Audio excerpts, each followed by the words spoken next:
During my senior year of college, my girlfriend turned down a local job offer behind my back. She planned to spend 3 months in Los Angeles with her childhood friend for an internship, even telling her best friends to help her keep it a secret from me. "It's Caleb's graduation wish for me to go with him for his internship," she'd said. "As soon as the 3 months are up, I'll come back and propose to Hendery." Her friend hesitated. "Amy, aren't you worried Hendery will meet someone else while he's alone in Boston?" Amy just laughed. "You don't understand the power of a first love. Besides, it's only 3 months. Just do me a favor and keep me updated on how he's doing." A week later, her friend was stunned. "Amy, I think Hendery's on a trip with another woman." "Amy's cool." Casual voice drifted in from the balcony. "Just get your stories straight. Tell him I'm on a 3-month assignment in LA. Hendery won't suspect a thing." I had just stepped out of the bathroom and overheard the whole conversation. Looking at Amy, who had been so incredibly sweet to me just half an hour ago, I felt a bitter sense of irony. Just then, there was an urgent, frantic knocking at the door. It seemed whoever was there was in a hurry. I moved closer to the entryway and watched as Amy opened the door. A slender figure stood in the doorway. His face was pale and he was wearing a baggy t-shirt and shorts. The clothes hung loosely on his frame, and combined with his fair complexion, it created a stark visual contrast that drew your eyes down. His voice was choked with emotion. "Amy, I'm so sorry, I just feel so sick. I wouldn't have bothered you otherwise." Amy didn't answer. Her hand was already reaching up to press against Caleb's forehead. "You're burning up, Caleb. Do you have a fever?" Caleb nodded. "Amy, if I had any other friends here, I swear I wouldn't have come to you." Amy didn't think anything was strange about it. "Don't be silly. Why are you being so formal with me? I promised my mom I'd look after you." Caleb was Amy's childhood neighbor. His parents divorced when he was young, and he was raised by his grandmother. In high school, his father sent him some money, and he ended up renting an apartment right below Amy's. Later, they both got into the same university in Boston. Since Caleb was her childhood friend, she always treated him like a little brother, insisting there were no other feelings involved.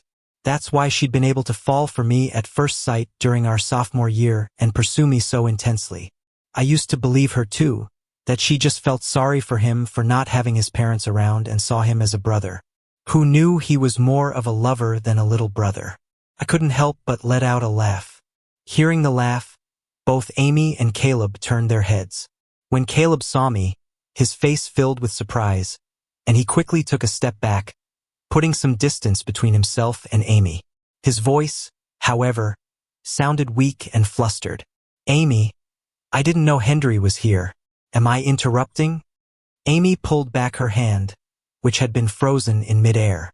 She looked at me, her tone casual. "Hendery, you're done with your shower?" Caleb's face went deathly pale. He bit his lip hard, and tears started to well up in his eyes. "Hendery, the cologne is from a party this afternoon. It just hasn't faded yet." Seeing Caleb's choked explanation, Amy frowned and lowered her voice. "Hendery, Caleb is sick. He wasn't thinking about all that. If you're not happy about it, I can just ask him to leave." Caleb grew anxious. "Amy, I'm sorry, I was being stupid. I'll go." I said calmly, "Go if you want to go." My tone was leisurely, while his was faint and weak. The contrast was stark and dripping with sarcasm. Caleb's face flushed bright red. "Amy, since Hendery doesn't want to see me, I'll just leave." We had spoken at the same time again. Caleb, panicked and flustered, burst into convulsive sobs. Ever since we started dating, Amy knew I didn't like her getting too close to Caleb. She stopped eating meals with him or walking home together. She kept her distance at parties. On the rare occasion Caleb crossed a line and I got upset, she always took my side. There had been times before when Caleb got sick and called her. She would ask for my opinion, saying her mom had told her to look out for him since he was a guy on his own and it wasn't easy. So I would go with her to take Caleb to the hospital. The way Amy handled things in the past made me feel like she had a sense of proportion, so I never made a big deal out of it. Tonight was different. First, I overheard her phone call. Then, I walked in on Caleb putting on his whole damsel in distress act. It was obvious the two of them had cultivated some kind of ambiguous relationship behind my back. Maybe it was more than just ambiguous. Amy's expression soured. She tried to soothe me in a low voice. "Come on, Hendery. He's sick. How about we just take him to the hospital first, okay?" I sat down at the dining table and took a sip of water. Seeing that I wasn't speaking, Amy stood by the door, and I just smiled. "Go if you want to go." Caleb's eyes followed me. Pretending to have just noticed the cake on the table, he spoke in a panicked, tentative voice. "Amy, is today Hendery's birthday? I really didn't know. I never would have bothered you." Amy didn't bother comforting him this time. She glanced at the cake. "His birthday isn't until after midnight." After she said that, she checked her phone and walked over to take my hand. "Okay, look, your birthday is in 50 minutes. Let me just drive Caleb to the nearest hospital, and I promise I'll rush right back to celebrate with you. Okay?" Her tone was sincere. When I didn't respond, she sighed and pulled out her phone, offering to video call me. "If you're worried, we can stay on a video call the whole time." Hearing this, Caleb, who was standing by the shoe cabinet, could barely contain himself. He clenched his fists, his pale face contorted with the effort of holding back. Seeing this, I shot Amy a smile. "No need. Go ahead. Caleb's been feverish for a while now. It would be bad if it got serious." Caleb let out a breath of relief and quickly chimed in. "Thanks, Hendery. Happy birthday. I'll get you a gift in a couple of days." Amy grabbed her car keys and led Caleb out the door. The moment Amy was out the door, Caleb, who had been trailing her, wiped away his fake tears and shot a triumphant look back at me. His eyes were filled with smugness and arrogance. He wasn't holding back like he usually did. Normally, I wouldn't have stood for it. But now, I just silently held up a single finger at him. His face stiffened for a second before he quickly followed Amy and left. The mixed scent of their colognes was making me sick. I picked up the cake, went downstairs and walked to the farthest garbage can. Amy had it all wrong. I liked her not because she was my first girlfriend. It was because she was gorgeous, had a great figure, and our personalities meshed well enough. So, when she was good to me, I was good to her in return. To think she could tie me down with some first love nonsense, carry on a flirtation right under my nose, and expect me to just tolerate it, she really misjudged me. With a cold look, I tossed the cake into the trash. By the time I got back to my own place, it was already 1 a.m. Amy started calling right on schedule. Caleb had worked so hard to lure Amy away right in front of me. He wasn't about to let her come back easily. I opened my laptop and started looking up the company's proposal for transferring personnel to headquarters. I ignored Amy's 37 missed calls and the endless stream of messages she was blowing up my phone with. At 10 a.m. the next morning, I finally texted her back with a lie. Got a last-minute notice for a business trip last night. Went home to pack. Amy called immediately. Hearing that my tone was normal, she asked tentatively, "Hendery, I thought you were mad at me?" "Mad? Yeah," I replied, cutting her off. "Get to the point. I have a meeting." Amy sounded surprised. "You just started. How are they already sending you on a business trip?" I snorted. "Who knows? What about you? When do you start your job?"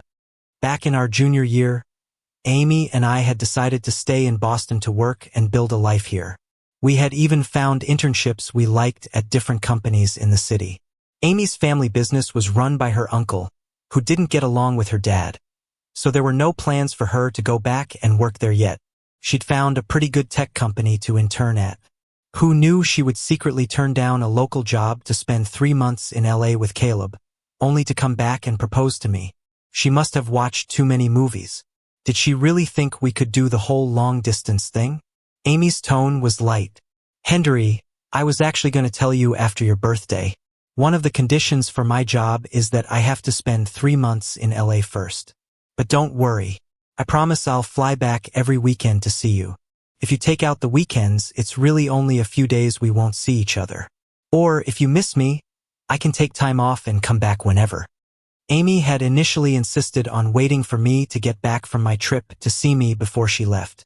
But the moment I posted a lovey-dovey chat screenshot on my social feed, Caleb couldn't wait to find a way to whisk Amy away. He didn't know that post was set so only he could see it. Once they landed in LA, Caleb posted a photo of himself sleeping with his head nestled on Amy's chest on the plane. In the picture, Amy was wearing a hat and a mask, only her elegant jawline visible. But the watch on her wrist was perfectly in focus. Last year, I gave Amy a birthday gift, one that I carefully picked out, something special to show her how much she meant to me. I had even taken a screenshot of it and saved it, something I kept for myself. Within less than 3 days, word started spreading through Amy's circle that Caleb had a girlfriend. Caleb had always turned down anyone who pursued him. At a party once he had joked, "Me? I like girls like Amy. Of course Amy has a boyfriend. I'm just kidding." I went back to my texts, seeing a message from Amy saying it was the 3rd day and she missed me. I shut off my screen in disgust. It was time to head to the airport. My childhood best friend, Olivia, was flying in from abroad. Olivia's parents and mine were very good friends, and we'd known each other since we were kids. After high school graduation, she moved abroad with her parents and hadn't been back since. Even though it had been 4 years and we didn't talk much, it seemed like she had become more of a social butterfly since moving. You could find out about almost anything going on with her from her social feed. I got stuck in traffic on the way to the airport, so by the time I arrived, Olivia was already standing by the curb. She was tall and slender, wearing a beige trench coat with a bag slung over her shoulder, looking down at her phone. She must have heard my footsteps because she suddenly looked up, revealing a pair of bright almond-shaped eyes. When she saw it was me, she raised an eyebrow, walked over, and gave me a huge hug. Her voice was crisp and clear. "Hendery, long time no see." I gently hugged her back, patting her on the back. "Long time no see, Olivia." I took her to a get-together. All our old high school friends came when they heard she was back. In the middle of dinner, Amy, seeing I hadn't replied to her messages, tried to video call me. I declined. She immediately called again. Olivia noticed and nudged me. "What's up? Something wrong?" I looked at Amy's name flashing on my screen and gave a wry smile. "It's nothing, just a small thing. I'll step outside to take this." Out in the hallway, I kept my voice low. "What's up?" Amy on the other end was clearly taken aback. Back when we were in our honeymoon phase, we would reply to each other's messages instantly. Even if we were busy, we'd never just hang up. Amy's voice was a bit stiff. "Hendery, I've only been gone for 3 days and you're already ignoring me?" I didn't answer her question. Instead, I asked one of my own. "Don't you have work?" I do. It's just not that busy since I just started." "You're not busy, but I am. I have something going on today." What could be so important on a Wednesday? It's almost the end of the workday, isn't it? I cut straight to the chase. "An old friend of mine is back in town. I'm taking her out to dinner." Amy clicked her tongue. "Who? So important that you'd ignore me for them?" "I know, is it Evan? I think you mentioned he was traveling abroad." "No, it's Olivia." Amy's voice faltered for a second, a hint of unease in her tone. "Olivia? A girl? The one you said you grew up with who moved abroad in high school?" "Yeah." When we first started dating, Amy and I had told each other about our friends, and she had even seen a picture of Olivia back then. She only dropped it after I mentioned Olivia probably wouldn't be moving back. "Didn't you say she wasn't coming back?" she asked, sounding almost incredulous. "What a coincidence. The minute I leave Boston, she shows up." I listened silently to Amy's complaints. "And? What are you trying to say?" Amy's tone grew heavy. "Nothing. I'm coming back this Friday night. You're picking me up." I glanced back into the private room. Olivia pointed at her watch and I nodded at her, then turned back to reply blandly to Amy. "Don't bother coming back. Olivia wants to take a road trip nearby, and we're about to leave." Amy was stunned for a moment. When she processed what I'd said, she gritted her teeth in anger. "What do you mean? A guy and a girl going off like that? Is that appropriate? I feigned confusion. What's inappropriate about it? Have you forgotten you went with Caleb to his hometown? That was a guy and a girl too. This time it's 2 guys and 2 girls. Amy was speechless. How was that accompanying him? The buses weren't running over the holiday, so I just gave him a ride. I was losing my patience. Whatever. I'm not talking about this anymore. Hanging up now. I hung up before Amy could reply. Back when Amy gave Caleb that ride, she told me she was just giving me a heads up. The excuse was that Caleb had a lot of stuff and her mom insisted she drive him. Then a blizzard hit his village, sealing the roads, and she ended up stuck at his family's place for 3 days. At the time, she video called me every day, acting all annoyed and talking nonstop about how much she wanted to come back. Looking back now, she was probably secretly thrilled. Amy didn't message me again. Her pride wouldn't allow it. Besides, everything I told Amy was true. With Olivia back, I took 2 days off, which, combined with the weekend, gave us 4 days. We were going with 2 other friends. I rode in Olivia's car with her to drop off her things while our other 2 friends drove ahead. In the car, I took a picture of the scenery and posted it to my story. Olivia's clear voice broke the silence. Something on your mind? I put my phone down and leaned back. Not really. Just dealing with a problem. A problem? I smiled. Yeah, it's almost solved. It's fine. Olivia smirked thoughtfully and nodded. We met up with the others at our destination, explored the area, and had hot pot for dinner. We talked about a lot of things. That night, Evan and I shared a room, Olivia and Rachel shared another. Amy hadn't contacted me at all, but then she suddenly tried to video call at 11 p.m. I declined and she tried again. When I didn't answer, she sent a frantic voice message. Hendery, you go out with her? But I can't even video call you? I replied with a question mark. Amy sent 5 more extra long voice messages.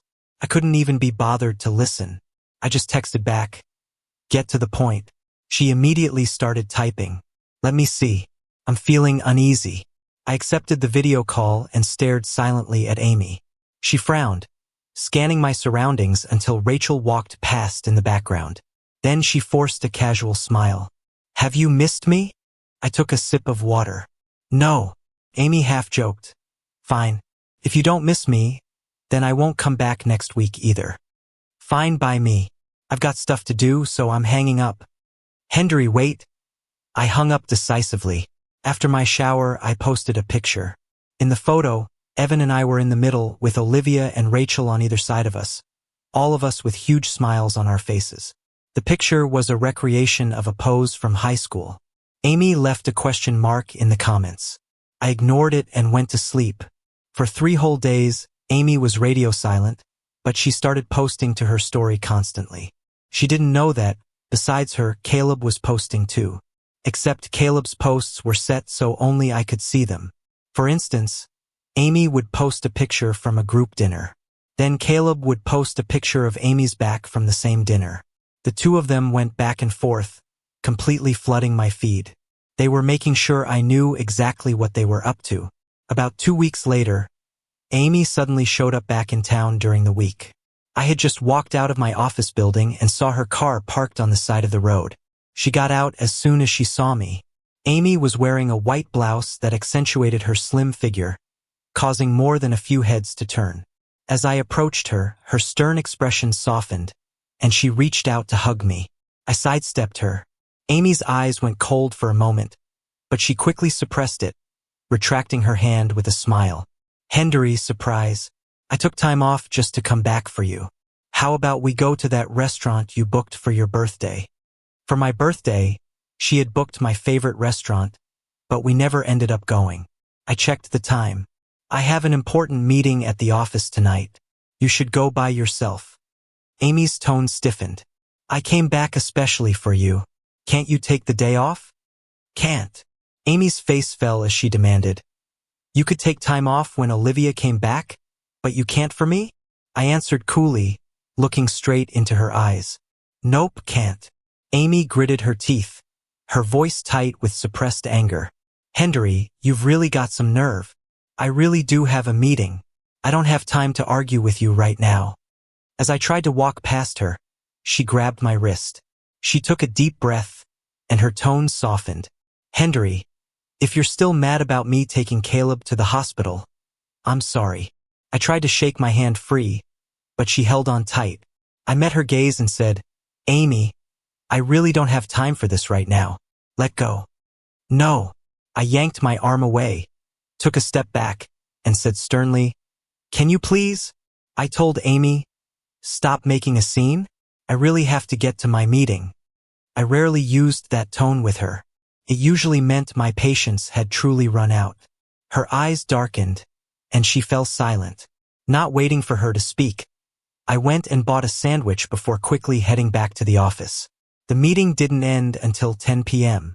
As soon as I walked out of the conference room and turned on my phone, I saw a string of video messages from Amy's best friend. I randomly clicked on one. In the video, Amy was completely wasted, slumped on a sofa. Her friend provided a running commentary.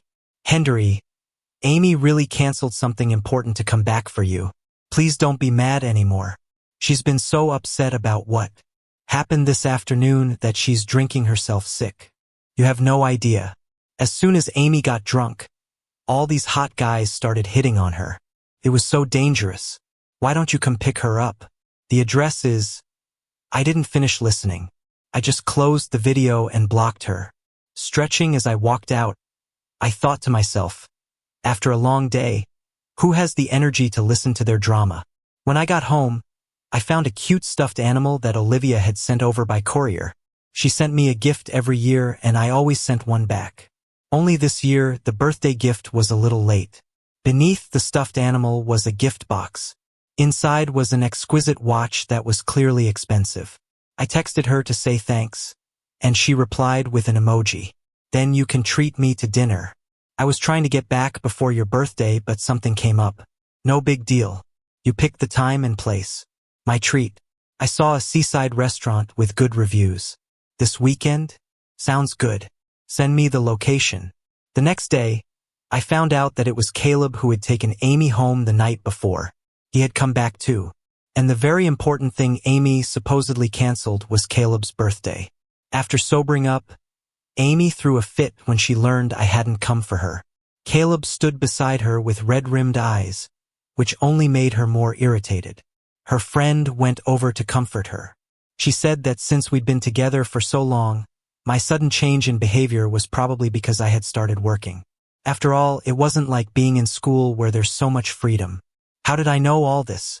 Because Amy came to find me again. She told me all of it word for word. She said she wasn't mad because Caleb took her home, but because I was so indifferent to her being drunk. I took a sip of my coffee.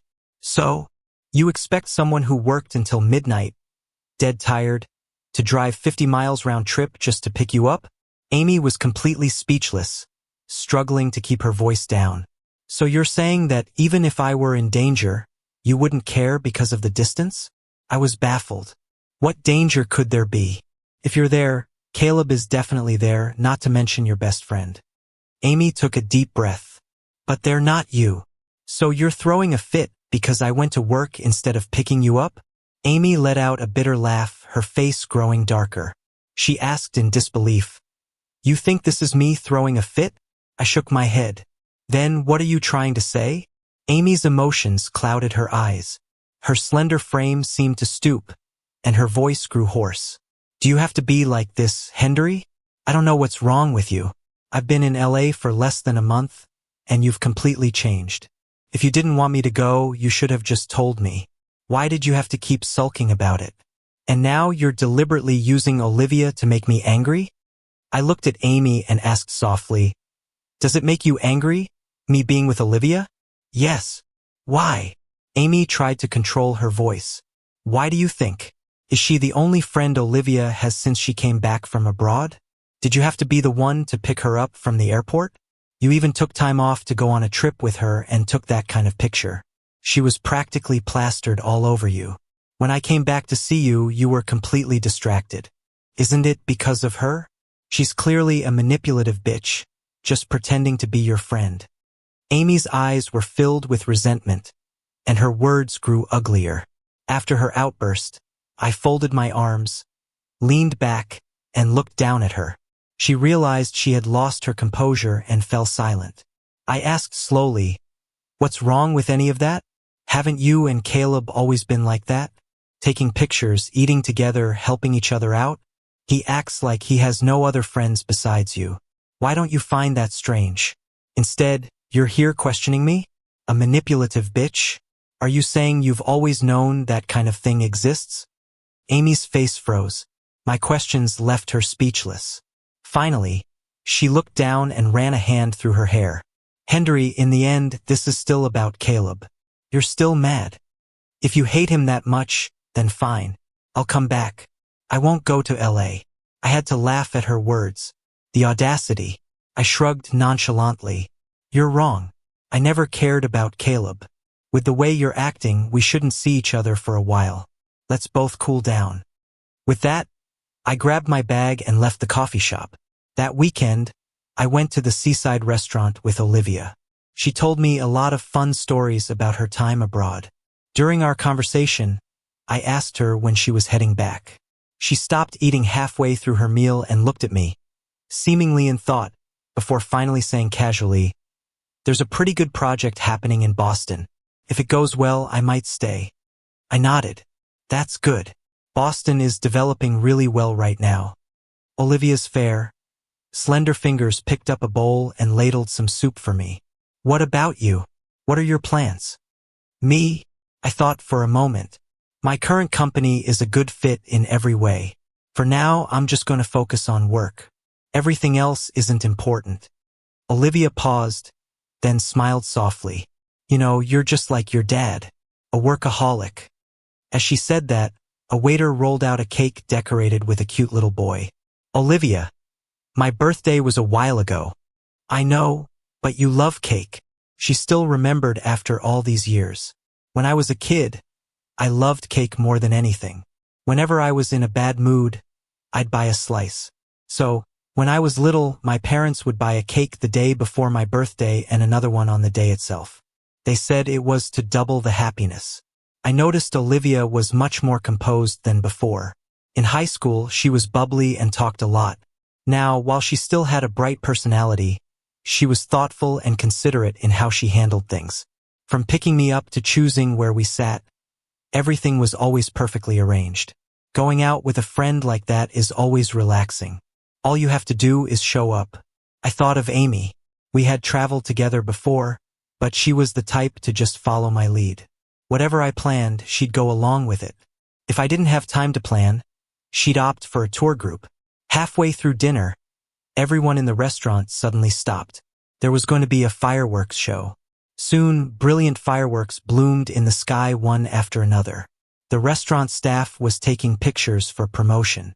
Somehow, a photo of Olivia and me found its way into Amy's social circle. That night, she sent me the picture with a question mark.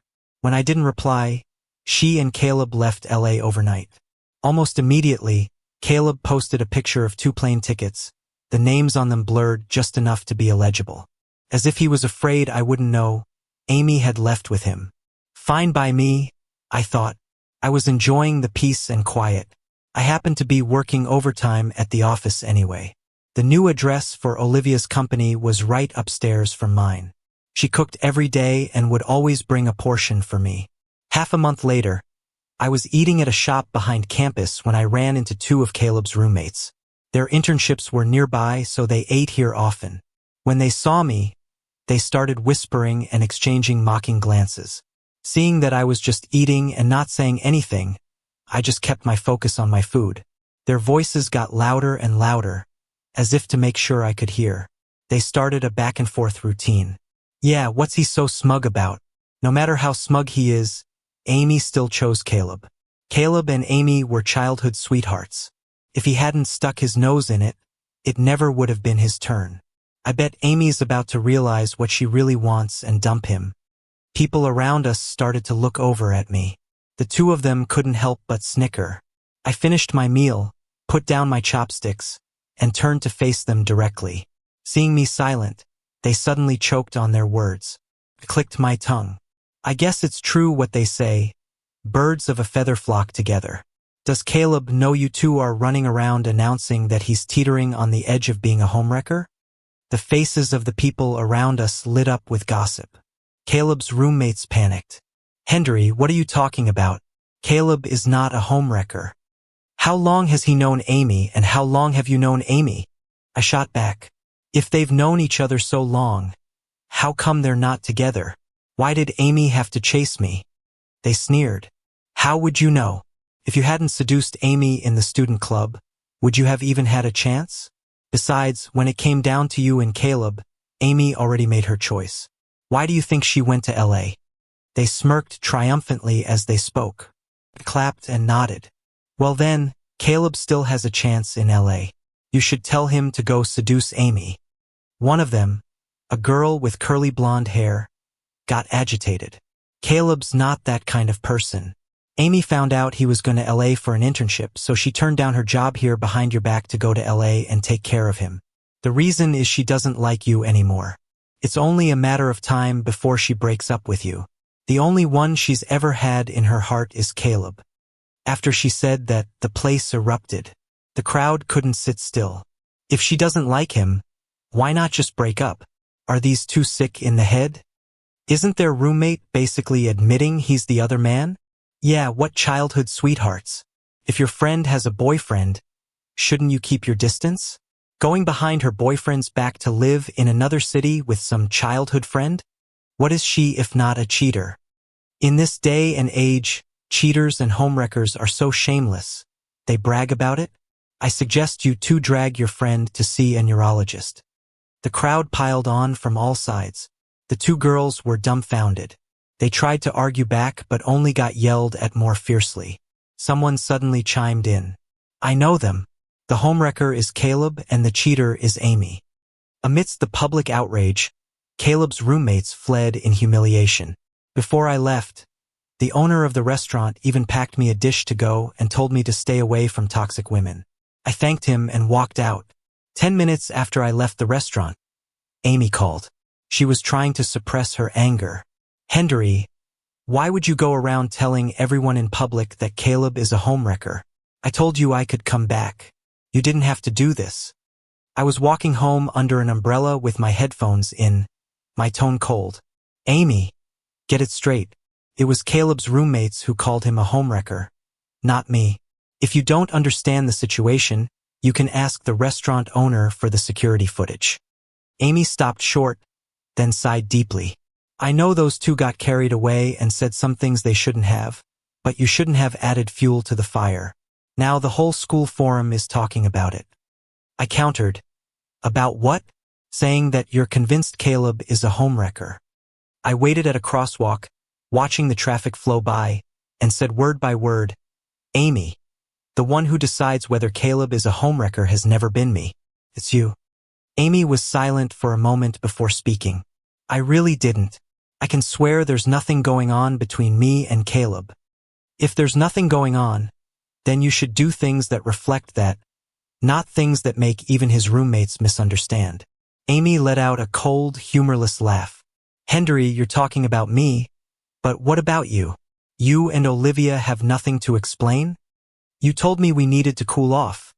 Then you turned around and went to a seaside restaurant with her. I asked you about it, and you didn't offer a single explanation.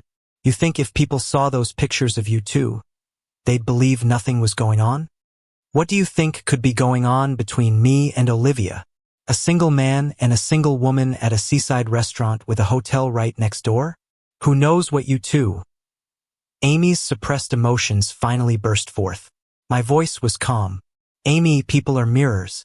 What you see in others often just reflects who you are. Amy scoffed, her breathing heavy. Fine. I'm the one with the problem. You and Olivia are so pure. If that's the case, let's just break up.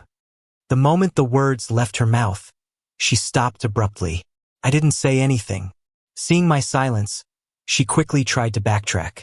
Hendery, I'm sorry. I was just so angry. I spoke slowly. Okay. Amy was shocked. What did you say? I said okay. Let's break up. When Amy and I got together, We made a promise never to bring up breaking up lightly. Only if we truly felt we weren't right for each other or if one of us met someone else they liked.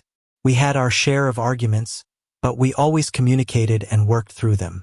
This was the first time Amy had said the words break up, and I agreed without hesitation. On the other end of the line, Amy was clearly panicked. Her breathing became ragged. "Hendery, are you sure?" "I'm sure.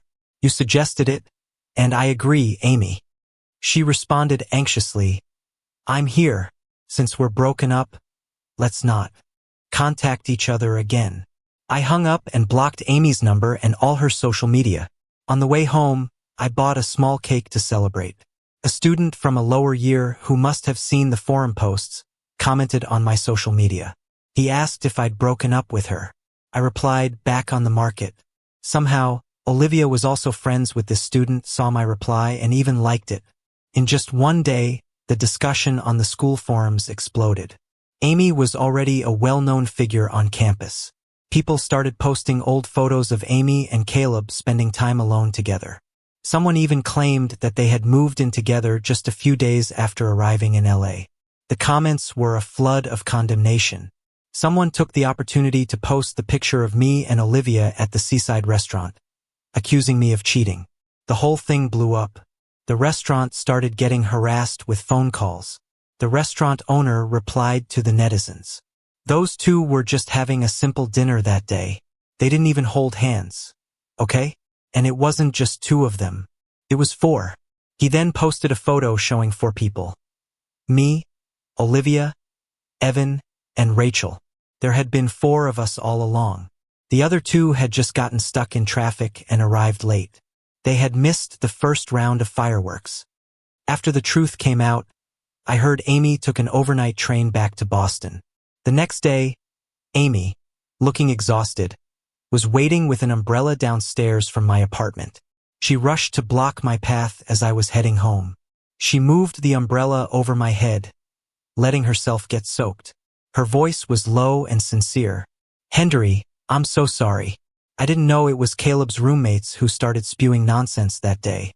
I went and watched the security footage as soon as I got back and realized they were the ones who started yelling at you. I took a step back, putting distance between us, and opened my own umbrella. You don't need to talk about what happened before." Amy looked at me hurt, her hands still frozen in midair as she let the rain drench her. "Hendery, I'm sorry. I really am. It was my fault. I shouldn't have gone to LA. But I can promise you everything you saw on the forums is fake. I didn't live with Caleb." I cut her off with a laugh. "It's just that he was sick for a few days. So you went to take care of him, and in the process you just happened to stay over?" Amy froze, her face turning deathly pale. "Who told you that?" "I don't need to be told. Everything you two did in LA he posted on his social feed. You tucking him in, making him porridge, telling him stories. Him slipping in the shower and you catching him and so on. Oh, and most likely he said it all so only I could see it." Amy's expression slowly crumbled, her eyes wide with shock. She bit her lip hard, the corners of her eyes turning red. Her voice so hoarse it was almost a whisper. "I didn't touch him." When I didn't respond, she repeated stubbornly, "Hendery, I really didn't touch him." I shook my head. "Does it matter, Amy? You know why you went to LA, don't you? When you were planning your little long-distance affair. Did you ever think about this day?" My words hit her like a physical blow. The umbrella in her hand trembled, and she gasped, staring at me in disbelief. Then she suddenly started to laugh. "So this is all because you overheard me on your birthday? And then you deliberately used Olivia to make me mad? You don't even like her." After she said it, a look of relief crossed her face. She dropped her umbrella and rushed forward to hug me, resting her head on my shoulder. "Hendery, I'm sorry. I'm sorry for everything. I was an idiot. I shouldn't have said those things. I shouldn't have gone to LA. But I swear I didn't touch Caleb. If you don't like him, I'll never talk to him again. I've already contacted your company to start the hiring process. We can have a good life together from now on." My voice was ice. "Amy, let go of me." Amy hesitated, still holding on, before slowly letting go.